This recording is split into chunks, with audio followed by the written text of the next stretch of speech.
जय खानदेश मंडळी. आज आपण बनवणार आहोत खानदेश प्रसिद्ध पिठलं भाकरी.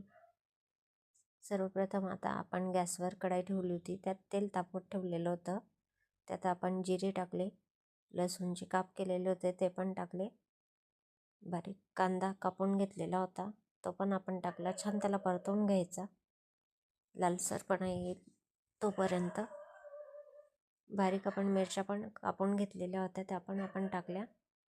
आता ते लाल होईस तोपर्यंत आपण इथे बेसन घेतलं, त्यात मीठ टाकलं चवीप्रमाणे आणि त्यात पाणी टाकलं आपण 1 ग्लास. छान असं त्याला फिरून पेस्ट तयार करून घ्या.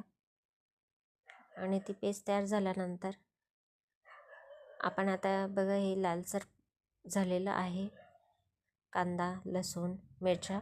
आता त्यात आपण हळद घातली व जी पेस्ट तयार केलेली आहे आपण ती आता त्यात सोडली. बघा आता छान त्याला परतवून घ्यायचं आणि त्याला मंद आचेवर शिजत राहू द्यायचं. आता बारीक कोथिंबीर ही आपण कापून घेतलेली होती, ती पण मी छान आता त्यात टाकली. आता छान परतवून घ्यायचं, मंद आचेवर त्याला शिजत राहू द्यायचं. बघा किती छान असं पिठलं हे झालेलं आहे.